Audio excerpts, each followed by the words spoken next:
Yeah, good day, some people all over the world.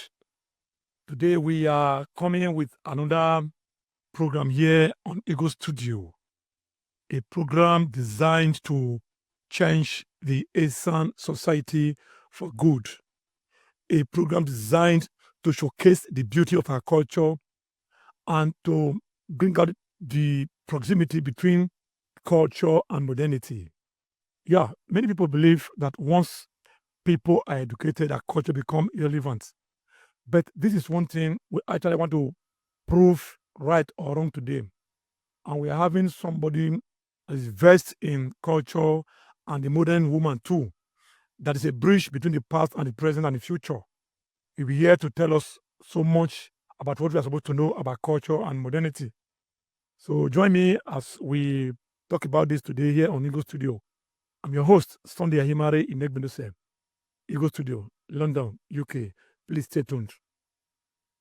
Yeah, sister, we are happy to have you here on Ego Studio today, and the whole world is watching us, and they are expecting a lot from you because they stand to gain one or two things from what you are going to tell them today. Firstly, I know you are a popular face on the social media, but there's a need for you to tell the world who you are by yourself. Please, who are you, ma? My name is Constance Okoeguale.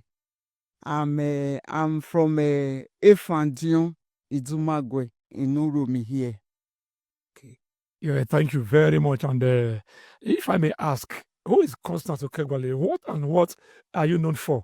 People want to know because just mentioning your name is not enough. Please just tell us a little about yourself. Okay. I'm Constance. I'm a very vibrant lady, friend to all, friend to the needy, friends to the helpless. I'm a counselor. I counsel people, and I'm a Christian, a very good Christian, not just by saying it, but by acting as a Christian. Thank you very much. Beautiful. A counselor under PDP or APC or what? No, I'm not under the party. I'm a counselor, as a mother, as a sister, and as an auntie. I counsel people. Now you are talking because we know we have so many counselors everywhere. We have the ones in the council and all that. Yeah, like you said, now you counsel people, advise people on what to do, right? And good. Yeah. Today we are here to talk about the modernity and the ESAN culture, modernity and culture. And as a woman in between the two, if I may ask first, do you believe in culture or culture should be done away with? Please let us start from there. Okay. As an Uromi lady, I was born and brought up in this place. Though I left for a very short period of time during my youth, and I came back again. I so much believe in culture. I was raised with culture. There is nothing that can save you apart from culture. See, Christianity and culture, they go hand in hand. Anybody that tells you that because you are now a Christian, that you should neglect your culture, that person is a wrong person. Avoid that person. Thank you very much. For the picture of your answer now, you are 100% in support of the preservation of ESAN culture, right? Very well, very well. I love ESAN culture. They are the norms that govern us and that rule us. See, when you neglect your culture, there is no way that you will not miss your way along the road. Yeah, your assertion is very wonderful and direct. Once you miss your culture, you miss your target, right? Okay, now taking a look at the society today, mainly the youth, the boys, the girls, and all that. Now, the way they dress, the way they act, you see boys plaiting their hairs, women wearing skimpy skirts, they're almost naked on the street and all that. How do you feel about that? Do you buy into the idea of dressing in such a way? You know, we have really missed it for a very long time now. Immediately the civilization hit us, we pick up the civilization and we dropped the culture. That is where we missed it. You know, for you to get these children back on track is not going to be easy at all. because the Western world has really corrupt our mind. Even as mothers, we all emulate the Western world dressing. We want to be like them. We want to act like them. You see, even women in those days, they don't wear trousers. When you see them wearing trousers, when you see one of them wear, hey, Agbelehona, that is how they will just put it. But these days, you see them, they will wear tight, they will wear very short top on top. You see the mark of their bum, the mark of their private part, everything will just be showing. And that is not how it's supposed to be. If you as a mother is wearing such clothes, okay, what do you expect your children to wear? How will you correct your children? That is where everything is going wrong. Okay, yeah, thank you very much for that. Now, taking a look at the culture, you have just said that women are even almost going naked now, topless. Now, what is your advice, or don't you see the effect of social media being a part of the reason why things are going wrong this way? Social media is contributing to the way of life these days. You see, those people on social media that are wise, they will tell you, watch everything on social media, but don't do what they do on social media. Because by the time you are emulating what you see on social media, you are your way to death, to your own death, to your own pie. So you don't just do that at all. You just see, you catch your phone through social media, drop it, and live your normal life. That is how it should be. Don't just involve social media life with your own personal life. You should be able to differentiate it. They are two different things. Thank you. Yeah, what you are saying by this now is that people may enjoy maybe being in social media, but they should not emulate what they see there, because it's like what they do is a deception. Please go far deeper into this and let the women hear more about this. Okay, you see people on social media, they will do some certain things that are not right to the eye. They just want to catch cruise. They just want to get views. They can do anything to get view. You understand? But when they come on their own normal life, they don't act like that. They don't do those things. They live their own normal life. Majority of them are decent people. Okay, there is one lady I follow on on social media. I love her so much. Sorry, I will have to mention her name, Easy Ogbede. Easy Ogbede will tell you raw things, will tell you so many things. But behind it all, Easy Ogbede is a very, very responsible married woman. She is a very responsible married woman and a responsible a responsible daughter to her family. I can tell you that. But everything she is doing, everything she is saying, is just for cloud. She just want to get views, and they are making their own money through that. So don't go and bury your head there. Don't go and bury your head there. Watch and live there and face your life and your goal at the end of the day, so that you'll be able to achieve what you came to life to achieve. That is beautiful. I think what you've just hinted is that many people or many things we watch in the media are just for fun, cruise, and maybe to bring crowd to your page. That we shouldn't emulate it at all. Don't you think those people that are catching cruise, maybe gaining followers through a way of living life outside their originality, are not doing the society enough good too? See, this society these days and this place we are mostly in Nigeria, you have to do anything for anything to make money. The only thing you cannot do is to buy somebody, or maybe to steal, or do anything that will make the law to hold you red-handed. But apart from that, as long as you are not hurting anybody, you can do anything to make extra cash, because this place is a hot zone. That is wonderful.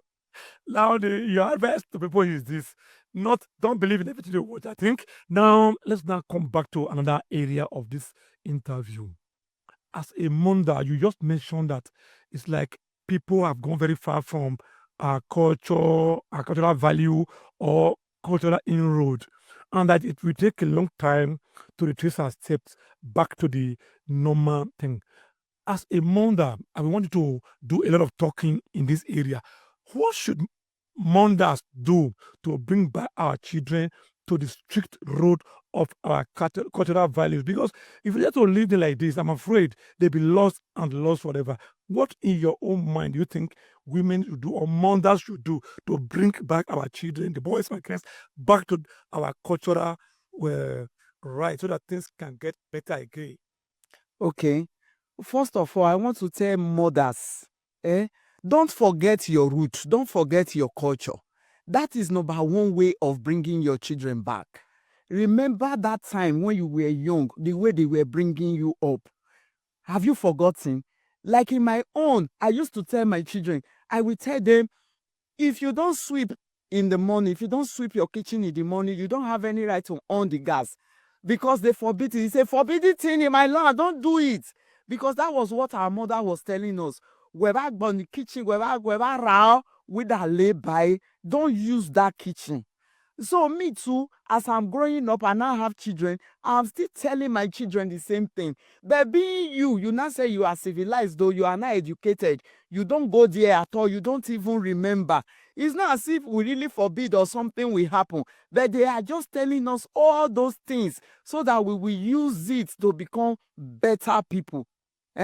So that we will use it to become better people. There are even songs they sing for us that time. When they send you message, you refuse to go. Go and cook, you refuse to go. They have songs they sing. Washi so danu yami fana danu muavepa. Gejele gejele gejele gejele eva mogwele gore yisodo.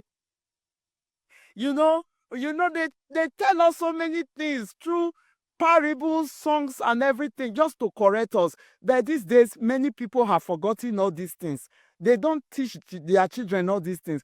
And the basis after all these things, you have to take your children to God. That is very, very important. Always take your children to God. Lead your children to God yourself. Teach them the way of God yourself. I did not ask you to hand them over to one pastor. No. Don't hand your children over to a pastor. You should be able to pastor your children yourself. You should be able to know what your children are hearing, what they are hearing, what they are digesting. You should concentrate on your children. Don't take your eyes off your children. No, don't do that. Don't say because my husband is misbehaving, because my husband have left me, let me do whatever I like. No. Your children are your husband. Concentrate on them. Your children are your own and all. By the time you are giving them attention, always correcting them. It's not easy to correct children, though. As they are going, you are correcting them. And those people, you can advise your children, don't spare the rod. Don't spare the rod. Don't say, that is not the civilized way to bring up children. There are some certain things they will do. Draw out your rod. Use it. They will not die. Did I die? They will not die. Just use it. Correct them, and you still draw them close with love. Thank you very much. Wow, that was a beautiful one. What you just said is that people should be strict in correcting their children. And in the process of doing it, they should spare the rod, or if they spare the rod, the children get spoiled. Please, I want a little more emphasis to the mothers and to the children. You see, some children may feel that their parents are being wicked for correcting them. I want you to talk to these children or these guys and to the mothers that the children they should see stand on the ground to please correct the children in the street so that they will not get bad in the future. Please hammer more on it, because as a mother, people need to hear much about this.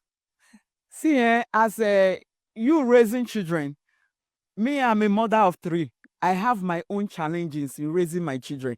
There are times they will be quarreling and one will be at fault. When you correct, hey, it's the other one you love. This one will say, is this one you love more than me? Tell me that is this one you love more than me. I'm always loving all of them more than this one, and vice versa. Children do that in family. But that does not mean you should neglect them. Some children will say, my mommy is too harsh. My mommy is always shouting. You have to shout. Don't just feel that because your children are complaining, let you stop and you start watching them. No. By the time they are of age, they will know they will not know the value what you were doing, they will say, my mother was a very strong woman. That is why I turned out to be a good person, a better person today. So don't just say, because my children are complaining, because my children are not saying I'm a bad mother, let me stop. Don't stop. Keep on correcting your children. Keep on encouraging them. When they are going astray, stand on your feet. And let me tell you, don't let what is happening these days, when your child start making money, a child is a child. You are supposed to correct that child. The child is not supposed to father you. Don't take instructions from them. Still be firm. Be firm in correcting them. Be firm in dashing out punishment to them. In so doing, your children will change for good. Thank you. Wow, that was a very beautiful one. I think you struck the iron on as it is hot, insisting that people should remember their parents, and no matter maybe the bank account, or yeah, like you said before, that parents should remain parents, no matter how much the children have made. That they should not be afraid to correct them too, and they should not be tired of correcting them. That was a very good one. I think that is a kind of words on the mambo. Now, on the other area again, now, children that are born in the diaspora, I mean, children that are ESAN children that are born in Lagos, Benin, Europe, America, and all that, you discover that many of them are not catching up with our culture and language. Let us start with the language. What do you think, in your own way, some parents should do to make sure the children they give birth to, maybe in the US, in Europe, in Lagos, in Enugu, Kano, and other places outside ASAN, can what do you think the parents should do to make sure the children raised in those areas are not out of contact with ASAN language? Let me surprise you. It's not the children outside alone. Even the children living in our town now, in ESAN, the whole ESAN town, they can't speak Ishan anymore. You see, the children, they are not relating in our language again. They are always speaking English. Instead of some to speak Ishan, they would rather say Naim, Naim. You understand? So I think that is the duty of us parents. When they are in school, they should speak in their English. But once they come home, we should learn to interact with our children in our own local language. Thank you. Now, culture again. Let me look at it. Like in ASAN now, we have culture that affects marriage, men and women. Do you think that culture should still apply to married ASAN women outside the shore of ASAN land? Yes. For example, I was once married to an Igbo man. I was not married to an Isha man, an Esa man. And I can tell you, when I was married there, I was married as an Esan woman, because I will not want a situation whereby I will disgrace the place I'm coming from. You don't have to disgrace the place you are coming from. So you have to uphold our culture. No matter where you are, you have to uphold your culture. You don't beat your husband. You don't slap your husband because you know that you are in abroad. Because you are in abroad, you have upper hand there. You just rubbish the man. It's not done. There are some certain things that attract punishment. Whether you believe it or not, whether the people are looking at you or not, naturally, there is punishment attached to your action. So you have to hold up to your tradition. My tradition for this. Wherever you are, you still hold up to that. By doing that, your ways will be clear. Your ways will be straight. By the time you are doing things that is contrary to your tradition, see, things will be difficult for you.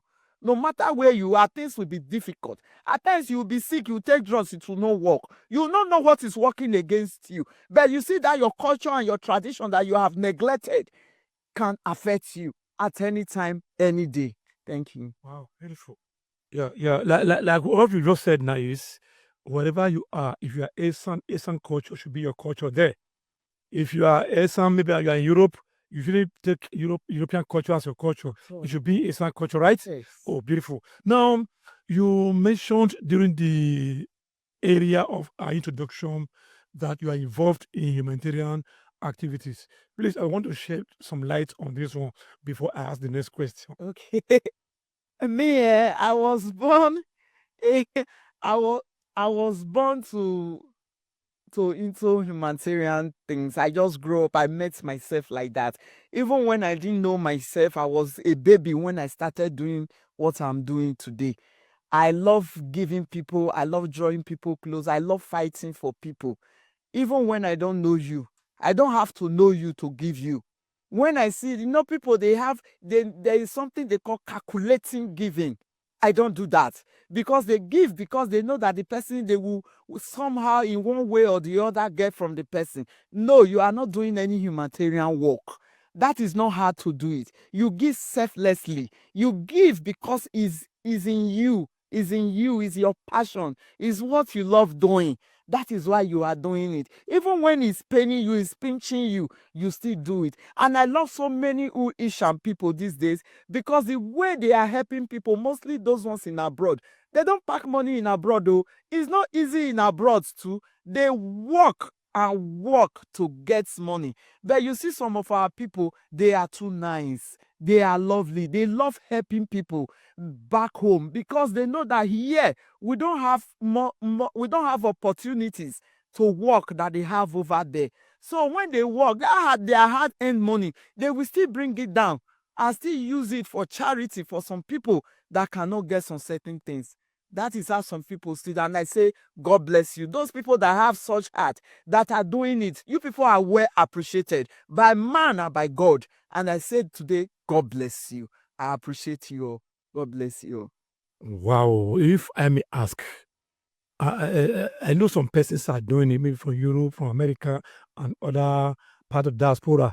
Do you think some people are doing enough, or do you think others should add more way to ensure the or more spread of the humanitarian activities? Yes, I believe people should spread. See, there is nothing like better than giving. There is nothing better than giving. When you give, you will be light. When you give, more is expected to get into your own hands. You don't know the area that your giving can save you. Giving can even save you from accident, from sickness, from all unseen forces that you will not see. And giving can even make you so happy. I believe more and more people will want to give, but they don't really know who to trust. They don't even know who to contact and how those things will be used, because most of the time people will send down things for people to give to people. At the end of the day, those things will not get to the right people, and they will not be happy about that. That one will even discourage them from giving. So they don't know who to contact. They don't know the right people to talk to. And some people that have gone through the right people, like some people that have gone through me, they are so happy. They are always happy, because what I'm doing, I will video it, video everything. I will still show them the result, and they are always happy. Thank you. Thank you very much. I think what you are saying directly or indirectly is that more people should join the camp of those giving to help the needy. And if they want anybody to trust, they can trust you on this. Is it not? Yes, yes. Okay. Yeah. That was a good one. Now, let's now take a look at our society today. The state of insecurity in this land, particularly here in Uromi, is on the high side. As a mother, what do you think? What advice do you have for those people involved in this insecurity? Though we know fully well not every one of them is ESAN, but then many or some of them are ESAN. What is your motherly advice to those that are into this bloody business called maybe kidnap for ransom? What is going on with me these days is very, very painful, mostly to us mothers, because we don't want we don't want to lose our children, and we don't want to see our children fortune, their hard-earned money just going away like that. So it's such a painful experience. This experience, we've never experienced these things before. In those days, the thing just came go and is spreading every day. And as Ishan people will say, efenoriwuwa or etamefenoriwuge no vai dogeje bayi.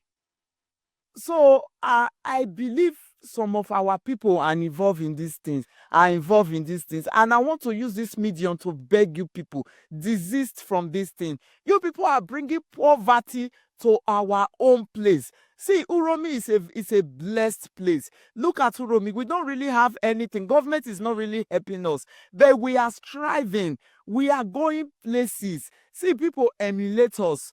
Okay, in this Edo state, and at the end of the day, you people are bringing this thing home.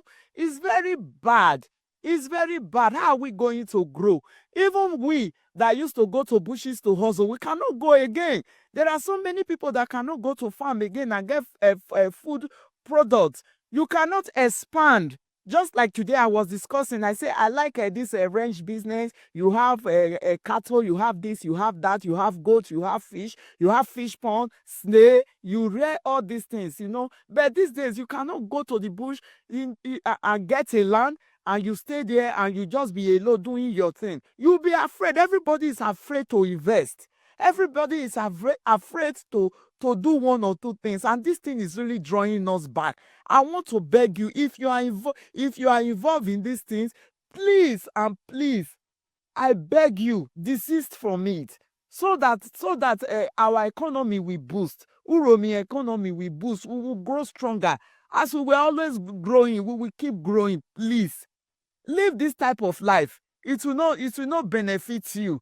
It will not benefit you for a long time. Okay, what sort of life, what sort of legacy are you going to leave for your children if you continue this way? What will you tell your children? What story will you tell your children? What will your children say about you? Because most of them, they have children, they have wives. Please, I'm begging you people, please, desist from this. Let's take this disease called kidnapping away from our town. Thank you very much. Oh, thank you very much. I think you actually hit the nail on its head. You've told our people that we don't need to bring strangers to bring down our people. And this ransom they are paying is making us poorer and poorer by the day. As a mother, if you are ESAN, you should take a strong note of that. Now, on the final note now, I will now want you to talk to ESAN people, the men, the women, the young and old, generally, on just what you have on your mind. Just general advice to all ESAN people, both at home and in the diaspora. This is your time, madam. Okay. Please, my people, I want to tell you people that you should not be discouraged. Don't let what is happening at home discourage you. At the end of the day, you will say, you don't want to invest in Uromio. I don't even want to come back home. Don't let it discourage you. Anything you still have on mind, do it. Please, mostly our people are in abroad. I keep begging you. Don't say because you are in abroad, you don't want to build house, you don't want to do this, you don't want to do that. It's better for you to come home to your people, sit with them and start telling story than to go to old people home when you are old. So build yourself a portable house, even if you cannot build a big one, so that when you are old, you can sit there in your house and people will come around you and will tell stories before every one of us will be telling each other bye-bye. This is the last place. We started from this place and we are going to end it all in this place. So please and please, don't be discouraged. Start putting one or two things together. And let me tell you, my people, when these people come around, show them love. Don't just see them as jackpots. I have hit jackpots. No, show them love, heaven. So don't see them as a means for you to escape poverty. Please, and everybody around, let's show ourselves love. By the time we show ourselves love, we will see ourselves will be flourishing. Love will help us to flourish more. It will make us more beautiful and it will make us grow. Love brings prosperity. It attracts prosperity. Thank you very much. What a great time with you. You really made our days, and I feel so happy and proud that you just hit the nail by its head. And on a very strong note from the last word we had with you, you told our people in the diaspora to remember that at the twilight of their existence, they should only remember home, come back, build that home somewhere here. Great, have those friends you had when you were growing, maybe at your young age, interact with them again, joke with them again, play with them, and have fun with them. And again, our people down here shouldn't see those who came from the diaspora as an opportunity that must be used to get to the top. I think this is the strongest message you pass to everyone. So on this note, we have come to the end of this beautiful interview with some people all over the world. I'm sure you must have picked one or two things from the way our mommy has spoken to us. One, she has said that she is in charge of humanitarian activities and that if you want to reach people down here, people that are not too fortunate, she is somebody you can trust to be used in that level. And two, that people shouldn't forget about culture and all that. And please, there are people that may want to contact her for that reason. I would want her to tell everyone her contact, WhatsApp, maybe Facebook and all that. Please let us, in case people want to reach you, maybe through WhatsApp and all that, please let them have your number. There's a need for that. Okay, my Facebook name is Constance Okoeguale. You can just type Constance Okoeguale and you get me on Facebook. Maybe you can go to Messenger and leave a message for me. If you want to get me on WhatsApp, get me on WhatsApp, my WhatsApp number is 080-322-60861. I repeat that one again, 080-322-60861. That is my WhatsApp number. Thank you. Yeah, now on the final notice, some people, we've come to the end of the interview. Next week again, expect another explosive interview about ESAN culture and all that. So on that note, we say big thank you to Mommy for being with us here in Eagle Studio, and we are feeling so happy. And some other time we may come again for more detail or some other aspect of the interview, just like you hit it now. So please, just be prepared for us any day, anytime. Thank you. Yeah. Your host, Sunday Imari Negbendose, Eagle Studio, London, UK. Thanks for viewing and goodbye.